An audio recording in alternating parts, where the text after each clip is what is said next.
વિદ્યાર્થી મિત્રો, અંગ્રેજી ગ્રામરમાં આજે એક નવો ટોપિક શીખવા જઈ રહ્યા છીએ અને એ ટોપિકનું નામ છે કન્જક્શન. કન્જક્શન એટલે શું હોય?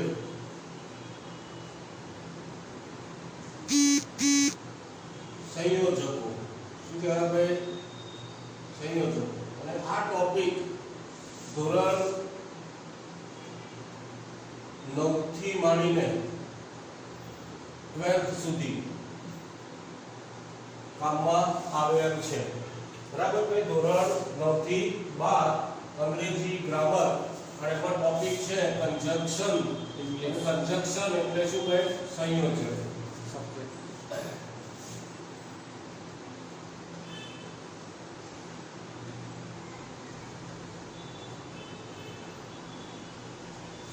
હવે સંયોજક એટલે શું? કન્જક્શન એટલે સંયોજક, અને સંયોજકનું આપણું ગુજરાતી ભાષામાં એની વ્યાખ્યા શું થાય? તો બે સાદા વાક્યોને જોડવા વપરાતા શબ્દને સંયોજક કહે છે. બે સાદા વાક્યો હોય, બે સાદા વાક્યોને આપણે શું કરવું ભાઈ? જોડવા માટે. અને જોડવા માટે આપણે કેટલાક શબ્દોની જરૂર પડે છે અને એવા શબ્દોને આપણે શું કહીશું ભાઈ? સંયોજક કહીશું. શું કહીશું? સંયોજક. તો એવા સંયોજકો કયા? તો એ સંયોજકો વિશે આપણે જોઈશું. તો એક શબ્દ છે એન્ડ, બીજો શબ્દ છે બટ, ત્રીજો શબ્દ છે ઓર અથવા અધરવાઇઝ, ચોથો શબ્દ છે સો અને ધેરફોર, અને બીજો એક શબ્દ છે બીકોઝ, પછી આઈધર ઓર અને neither nor. તો આ શબ્દોનો આપણે ગુજરાતી સમજીએ કે ભાઈ એન્ડ એટલે શું, બટ એટલે શું, ઓર અધરવાઇઝ એટલે શું, સો ધેરફોર એટલે શું, બીકોઝ એટલે શું, આઈધર ઓર એટલે શું અને neither nor એટલે શું. તો એન્ડ એટલે શું ભાઈ? એન્ડ એટલે અને. એન્ડનો મતલબ શું થાય? અને અથવા બીજો અર્થ થાય તથા. બટ એટલે શું? તો પણ અને પરંતુ. ઓર એટલે અથવા, અને બીજો મતલબ થાય ભાઈ નહીતર. સો એટલે તેથી, અને બીજો મતલબ થાય માટે. બીકોઝ એટલે ભાઈ કારણ કે. અને આઈધર ઓર એટલે ભાઈ શું? તો બેમાંથી કોઈ એક એવો ભાવ સૂચવવા, અને બેમાંથી એકે નહીં એવો ભાવ સૂચવવા આપણે શાનો ઉપયોગ કરીશું ભાઈ? neither nor. તો આ બધા આપણા શું થયા ભાઈ? કન્જક્શન થયા. શું થયા? કન્જક્શન. હવે આપણે એનો સ્ટેપ બાય સ્ટેપ ઉપયોગ કરતા શીખીએ. તો પહેલું એક સંયોજક આપણે જોયું કે ભાઈ કયું છે? એન્ડ. હવે એન્ડ નો ઉપયોગ ક્યારે થાય, કેવી રીતે થાય, તો એના વિશે જોઈએ. તો એન્ડ એટલે શું? તો ભાઈ એન્ડ એટલે આપણે જોયું કે ભાઈ અને બીજો અર્થ થાય તથા. હવે આનો ઉપયોગ કઈ રીતે કયા વાક્યમાં કરવાનો? તો દાખલા તરીકે કોઈ એક ક્રિયા માં કર્તા પ્રથમ કર્તા કર્મ વિશેષણ કે ક્રિયા માં બીજો કર્તા, બીજું કર્મ, બીજું વિશેષણ અને બીજી ક્રિયા શું કરે ભાઈ? ઉમેરો કરે. ત્યારે કયો શબ્દ વપરાય ભાઈ? એન્ડ શબ્દ વપરાય છે. ફરીથી જોઈ લઈએ કે ભાઈ કોઈ એક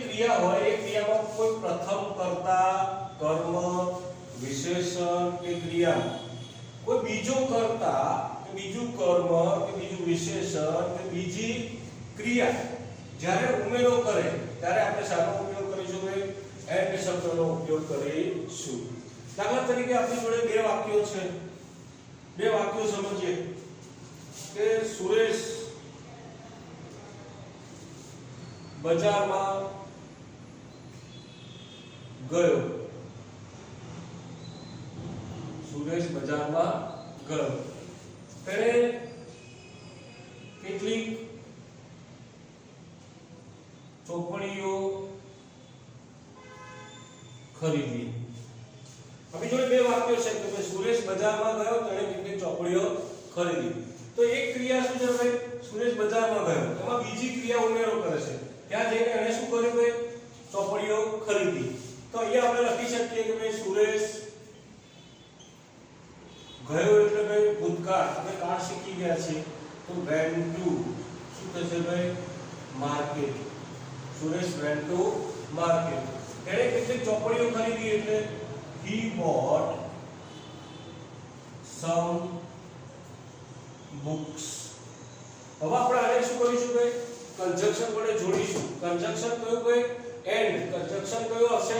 એન્ડ. તો કંજક્શનમાં જુઓ કે આવી રીતે વાક્ય બને કે સુરેશ બજારમાં ગયો અને કેટલીક ચોપડીઓ ખરીદી. તો શું થશે ભાઈ? મિક્સ વાક્ય કરી અને જોડીએ તો Suresh went to market and bought some books. આમાં બીજી વાર આપણે કર્તાનો ઉપયોગ કરવાનો નથી. એ he bought some books આપણે કરીશું નહીં. સીધું જ આપણે ક્રિયાપદથી જોડી દઈશું. તો અહીંયા આપણે શું શીખ્યા કે એન્ડ નો ઉપયોગ શીખ્યા. હજુ એક બીજું વાક્ય જોઈએ કે ભાઈ કર્મ વિશે જોઈએ. તો દાખલા તરીકે રમેશ ક્રિકેટર છે, મહેશ ક્રિકેટર છે. તો અહીંયા શું છે ભાઈ કે રમેશ ક્રિકેટર છે, મહેશ ક્રિકેટર છે. તો એ કરતા જુદો જુદો, એક કરતામાં બીજો કરતા ઉમેરો કરે છે. તો અહીંયા આપણે વાક્ય આવું બને કે ભાઈ રમેશ is a cricketer. બીજું વાક્ય છે મહેશ is a cricketer. હવે આપણે ભેગું કરીએ તો શું થશે ભાઈ? તો રમેશ અને મહેશ ક્રિકેટર્સ છે. તો આપણે લખી શકીએ કે ભાઈ રમેશ એન્ડ મહેશ. હવે આપણે ક્રિયાપદ બદલવાનું. શું બદલીશું ભાઈ? આ. હવે બહુ વચન થયું એટલે આપણે આટલી તમને શું કરીને કાઢી નાખીશું અને અહીંયા થશે ક્રિકેટર્સ. તો આપણે અહીંયા શાનો ઉપયોગ કર્યો ભાઈ? એન્ડ નો ઉપયોગ કર્યો. હવે બીજો ટોપિક છે ભાઈ કે બટ. બટ ક્યારે વપરાય? તો બટ એટલે શું ભાઈ? પણ કે પરંતુ. પણ કે પરંતુ. હવે ક્યારે વપરાય ભાઈ? કેવી રીતે વપરાય? તો એમાં શું જોઈએ તો ભાઈ કોઈ એક ક્રિયાના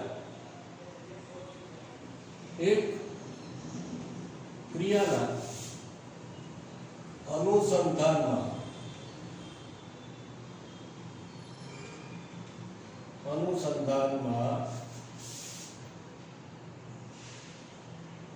બીજી ક્રિયા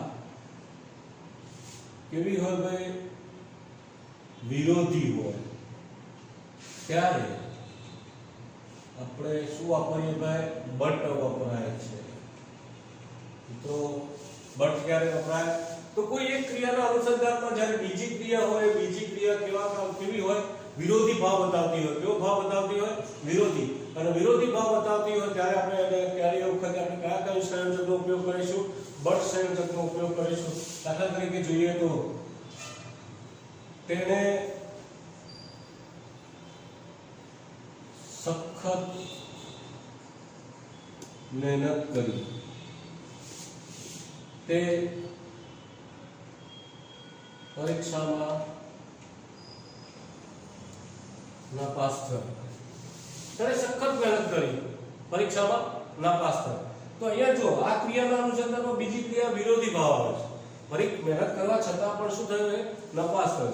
તો આપણે અહીંયા પહેલા વાક્ય બનાવી દઈએ કે ભાઈ તેણે સખત મહેનત કરી, તો અહીંયા આપણે લખીશું he worked hard, બરાબર. અને બીજું તે નાપાસ થયો તો he failed in the exam. તો અહીંયા આપણે સંયોજક વડે જોડીએ તો શું થશે ભાઈ? he worked hard but he failed in the exam. તો અહીંયા આપણે કયા સંયોજકનો ઉપયોગ કર્યો છે? but નો. એક ક્રિયાના અનુસંધાનમાં બીજી ક્રિયા શું બતાવે છે? વિરોધી ભાવ બતાવે છે. હવે બીજું એક વિશેષણ જોઈએ, વિશેષણનો ઉપયોગ કરીને કે ભાઈ ગીતા ઊંચી છે, રીના કેવી છે? નીચી છે. તો આપણે આ રીતે વાક્ય બને કે ભાઈ બે વાક્ય મિક્સ કરીએ તો Gita is tall, Reena is short. હવે આપણે શું કરીશું કે જોડીએ તો શું થશે? આમાં તો એક કર્તાના અનુસાર બીજો કર્તા છે, બરાબર. તો એ કર્તામાં આપણે આ રીતે લખી શકીએ કે ભાઈ Gita is tall but Reena is short. તો આપણે શાનો ઉપયોગ કર્યો ભાઈ? બટનો. કારણ કે આ જે ગીતાના અનુસંધાનમાં રીના કેવી છે? વિરોધી ભાવ બતાવે છે. તો એ વખતે આપણે શાનો ઉપયોગ કર્યો ભાઈ? બટનો ઉપયોગ કર્યો, બરાબર. હવે જોઈએ કે આપણે ઓર અધરવાઇઝ, ઓર અને અધરવાઇઝ. ઓર અધરવાઇઝ ક્યારે વપરાય? તો એ શું બતાવે છે ભાઈ? વિકલ્પ બતાવે છે. શું બતાવે છે? વિકલ્પ સૂચવે છે. વિકલ્પ. તો કોઈ બે વિકલ્પોમાંથી એક વિકલ્પ પસંદ કરવાનો હોય ત્યારે પ્રથમની આગળ ત્યારે or કે અધરવાઇઝ વપરાય છે. કોઈ બે વિકલ્પ હોય તમારી પાસે અને બે વિકલ્પમાંથી જ્યારે કોઈ એક વિકલ્પ પસંદ કરવાનો આવે ત્યારે એ વખતે આપણે કયા સંયોજકનો ઉપયોગ કરીશું? ઓર પણ વાપરી શકાય અને અધરવાઇઝ પણ વાપરી શકાય. ઓરનો મતલબ અથવા થાય, અધરવાઇઝનો પણ મતલબ અથવા થાય. ઓરનો મતલબ નહીતર થાય, અધરવાઇઝનો પણ મતલબ નહીતર થાય. જે આપણે સૂચવ્યું છે કે ભાઈ ઓર અધરવાઇઝનો મતલબ શું થાય? અથવા કે નહીતર. દાખલા તરીકે જોઈએ તો અહીં બેસો, બીજો મતલબ થાય ભાઈ ઘરે જાઓ. તો અહીંયા બે વિકલ્પો છે. અહીંયા બેસવાનું કે છે, ઘરે જવાનું કે છે. બંને વિકલ્પો એકી સાથે થશે નહીં. બંનેમાંથી કોઈ એક વિકલ્પ કરો. અહીંયા બેસો કાં તો ઘરે જાઓ, અહીં બેસો અથવા ઘરે જાઓ, અહીં બેસો નહીતર ઘરે જાઓ. તો બરાબર. તો અહીંયા શું બનાવ્યું છે? પહેલું વાક્ય બનશે કે સીટ હિયર અને શું થશે? Go home. એને આપણે જોડીશું તો શું થશે ભાઈ? સીટ હિયર ઓર અથવા આપણે વાપરી શકીએ શું? અધરવાઇઝ અને ગો હોમ. બીજું ઉદાહરણ જોઈએ તો ભાઈ સખત મહેનત કરો. બીજું ઉદાહરણ કે ભાઈ તમે નાપાસ કરશો. તો એ બે વિકલ્પ કે તમે કાં તો સખત મહેનત કરો કાં તો નાપાસ થાઓ, બરાબર. તો બેમાંથી એક વિકલ્પ પસંદ કરવાનો છે. તો અહીંયા આપણે એવું બનાવી શકીએ કે ભાઈ વર્ક હાર્ડ. શું થશે? Work hard. બીજું વાક્ય છે કે તમે નાપાસ થશો એટલે શું? ભવિષ્યકાળ આવશે આમાં. અને હંમેશા પાછળ ભવિષ્યકાળ જો હોય તો તમારે સમજી લેવાનું કે એમાં કન્જક્શનમાં ઓર કે અધરવાઇઝ જ આવે. ખાલી જગ્યા પર પૂછાય તો ઓર કે અધરવાઇઝ જ હોય બરાબર યુ વિલ ફેલ તો એ ભેગું કરીએ તો શું થશે ભાઈ કે વર્ક હાર્ડ ઓર કે અધરવાઇઝ યુ વિલ ફેલ તો આ આપણે શાના વિશે જોયું ભાઈ ઓર કે અધરવાઇઝ વિશે જોયું હવે ચોથું કંજક્શન છે કયું ભાઈ સો અને ધેરફોર સો અને ધેરફોર એટલે શું ભાઈ તો એનો મતલબ થાય તેથી અથવા માટે બંનેમાંથી ગમે તે એક મતલબ આપણે લઈ શકાય તો એની વ્યાખ્યા જોઈએ કે ભાઈ સો અને ધેરફોર ક્યારે વાપરી શકાય સો અને ધેરફોર વાપરવા માટે શું ભાઈ એની વ્યાખ્યા બને તો કોઈ બે ક્રિયાઓ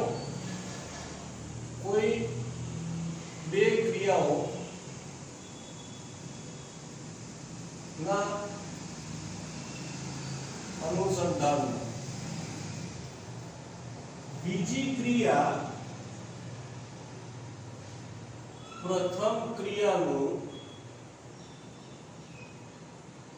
પરિણામ સૂચવે છે ત્યારે સો કે therefore વપરાય છે તો મિત્રો આપણે આ વ્યાખ્યાને સમજીએ કે કોઈ બે ક્રિયાઓ હોય એ બે ક્રિયાઓના અનુસંધાનમાં બીજી ક્રિયા હોય એ બીજી ક્રિયા પ્રથમ જે ક્રિયા છે પ્રથમ ક્રિયાનો શું બતાવે પરિણામ સૂચવે ત્યારે આપણે શાનો ઉપયોગ કરીશું ભાઈ સો અને therefore દાખલા તરીકે આપણે જોઈએ તો કોઈ કેવી રીતે પ્રથમ ક્રિયા અને બીજી ક્રિયાનો ભેદ આપણે સમજી જોઈએ તો અહીંયા બે કંજક્શન લીધા છે સો અથવા therefore એમાં એક ક્રિયા છે આ બીજી ક્રિયા છે આ કઈ ક્રિયા કહેવાય ભાઈ પ્રથમ ક્રિયા આ કઈ ક્રિયા કહેવાય બીજી ક્રિયા હવે આપણે જોયું કે બીજી ક્રિયા પ્રથમ ક્રિયાનું પરિણામ સૂચવે એટલે આ વાક્ય કેવું બને ભાઈ પરિણામ વાક્ય કહેવાય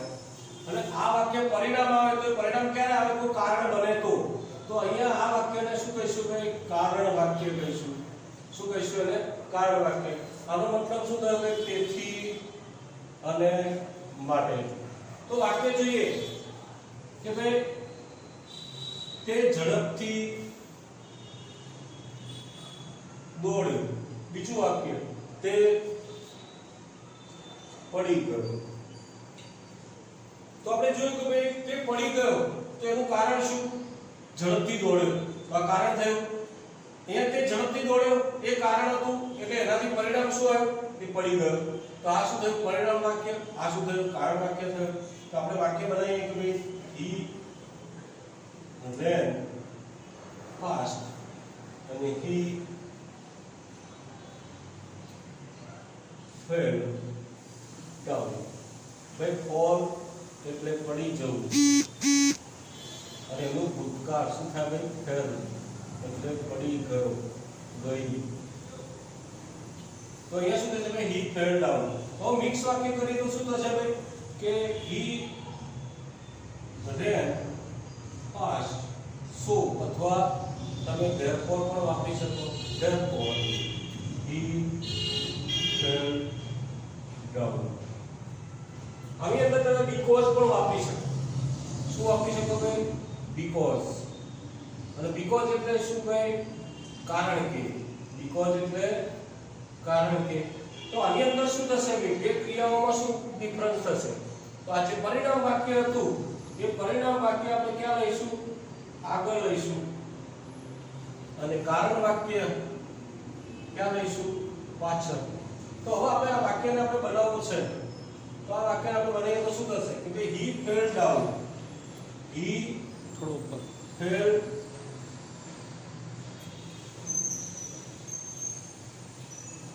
fell down because